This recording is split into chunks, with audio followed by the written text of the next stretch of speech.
What does it look like when bonefish are on the flats in the morning? They're right over there. Sometimes you see the fins and the tail sticking out of the water.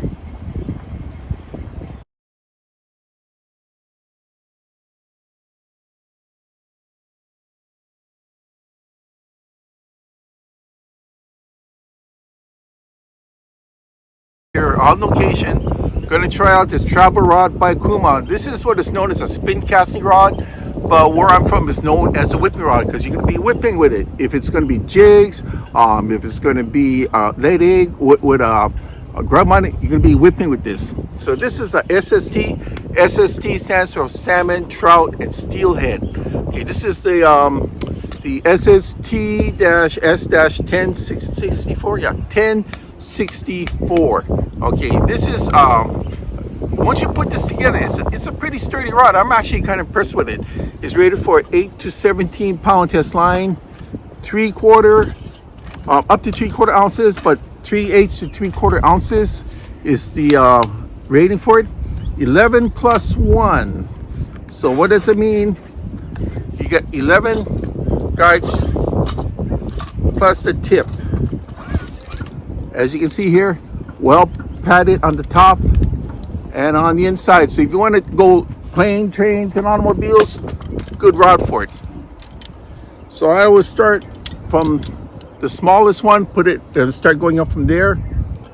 11 plus 1, so 11 guides plus the tip. Makes sense, right? So this has a pretty good length to it.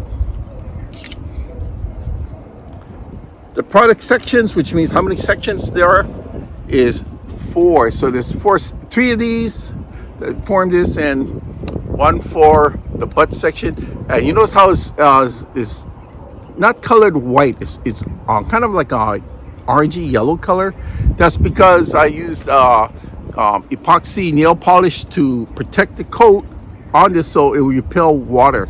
It's one of the things I've been doing for the longest time. A lot of people do that, just to make the cork last longer. So hard to get good cork, you know that? Okay, there we go. Feels good. Because of the length, it's a little bit on the whippy side, but you're gonna have to expect that when you go this kind of length. Like, look. Well, let's see.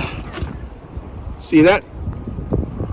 A little bit on the whippy side, but if you go with a shorter length, then it's going to limit that. All right. So the rod power here is medium M, so it's a medium, and the rod taper, which means that the tapering of the rod is MF, which is for moderate fast. So it's a good reaction for, I would say, even though it's rated up to 3/4, you can go ½ ounce, 5/8, no problem. And the weight of this is only 7.4 ounces, so that's a pretty good weight. So I'm going to try this today. But also like to mention that this is a very light and responsive rod. You're going to feel the slightest bites on it. It's made from 2430 ton resin, carbon resin. Comes in either a 3-piece or 4-piece. It has what is known as C guides, deep pressed guides. See that?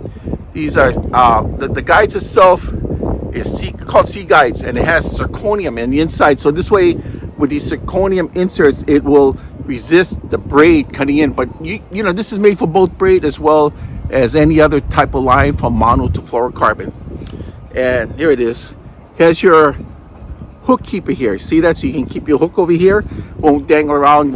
Hopefully it won't get into your fingers. And you got cork on the rear and foregrip. So when your hands are wet, this is great. Alrighty. Now there's a CG model with carbon fiber. You have that one. This is the cork one. So you got 2 to choose from. So it depends which ones you want.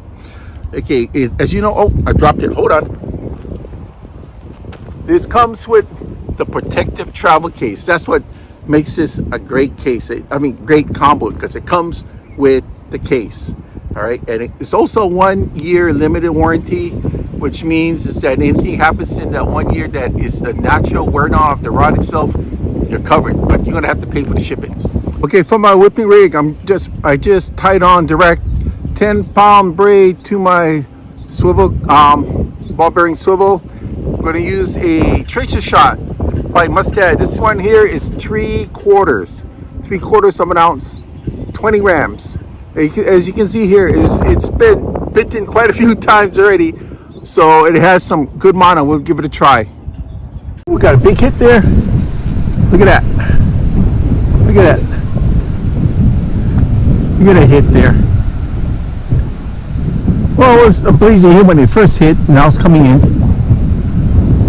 Looks like a Cuda. Yep, Cuda.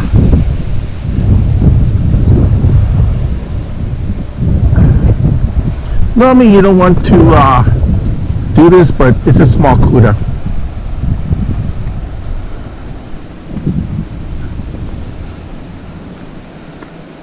All right.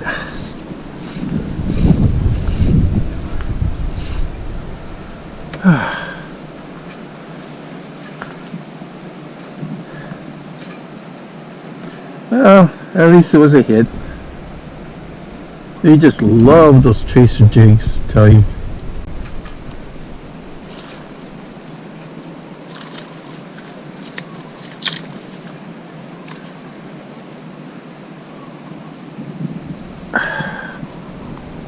Let's see. Pliers.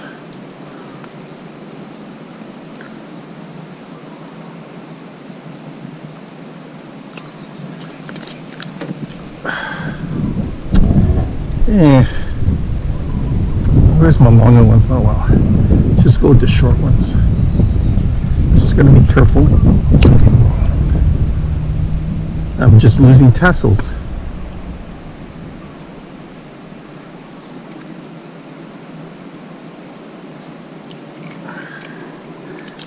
There we go. Boy, these things are stinky though, aren't they? Alright, back you go. And there he goes. Every time I take a hit, I check out the line and that, whoa, that jig has seen some better days. But the line looks good. I mean, even with those toothy critters, the way I have this set up, I mean, I'm going 10-pound braid direct, but I've never had it cut yet. That's just enough to keep it out of reach. But, you know, that depends on the size of the Cuda, exactly where it's hooked up to, right? Okay, this rig is now officially not a virgin rig anymore. Well, I like this SST travel rod, I really do. It's rated up to 3/4 of an ounce. I've used a 3/4 tracer shot jig by Mustad. You can go heavy, but I wouldn't recommend it. There's a reason why they have a limitation on that. But with 5/8 or a half, should be very good also.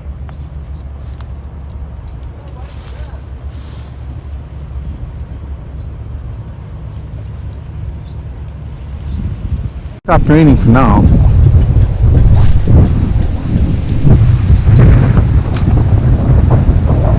Let it sink for a couple seconds.